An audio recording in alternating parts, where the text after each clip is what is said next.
आइए देखते हैं अपने इस सवाल को। ये अपना सवाल कहता है कि यदि 9 अंकों की एक संख्या जो दिया गया है ये 88 से विभाजित है तो y के सबसे छोटे मान के लिए 3x - 2y का मान आपको बताना है।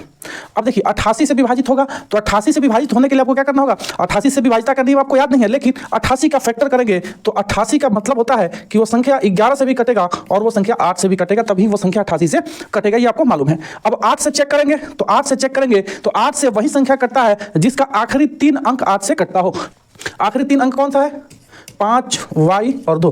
अब इसको y का मान आपको लेना है। यहाँ कहता है y के सबसे छोटे मान के लिए आप ध्यान रखेंगे कि y का छोटा मान लेना है। यदि y का 2 मान आता है तो सबसे हम छोटे मान को लेंगे, बड़े वाले को नहीं लेंगे। अब देखिए 8 से इसको विभाजित करना है मुझे। 8 से विभाजित करने के लिए करेंगे तो यहाँ पे 51 हो जाएगा, एक रखते हैं तो 51 रखेंगे तो 8 छक 48 और 3 32, 8 चौका 32, यानी y बराबर 1 रखेंगे तो ये संख्या अपना इससे 8 से विभाजित हो जाएगा, y का मान 1। अब 1 से न्यूनतम क्या होगा, 1 से न्यूनतम कुछ होगा नहीं। अब ये देखिए 4 3x 11 4 5 1 2, ये मुझे 11 से इसको विभाजित करना है। तो 11 से कटने के लिए सम स्थान पर के और विषम स्थान पर के अंकों के योगफल का अंतर या तो 11 से कटना चाहिए या फिर 0 होना चाहिए, तभी वह संख्या 11 से विभाजित होगा।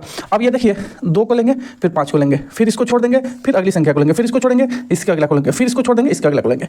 अब जोड़ेंगे 2 और 5 7 और 1 8 और x और 4, 8 4 12 प्लस x, ये बराबर होना चाहिए। नीचे वाले को जोड़ेंगे, अब जो छूट गया है 1 और 4 5, 5 और 1 6 और 3 9 और कुछ नहीं है 9। अब ये आ गया मेरा कितना, 12 प्लस x बराबर 9। ऊपर वाले को हमने जोड़ा तो 12 प्लस x आया, नीचे वाले को हमने जोड़ा तो 9 आया। अब क्या करना है, अब कुछ ऐसा करना है कि ये 0 बन जाए या फिर 11 से कटने वाला संख्या बन जाए। तो 12 और 8 एक यहाँ रखते हैं तो 13 में से 9 हो गया तो नहीं कटेगा। 12 और 2 14, 9 कम करेंगे नहीं कटेगा। 12 और 5 17, 17 में से 9 हो गया तो 8। 12 और 6 18, 18 में से 9 हो गया तो 9। 12 और 7 19, 19 में से 9 हो गया तो 10।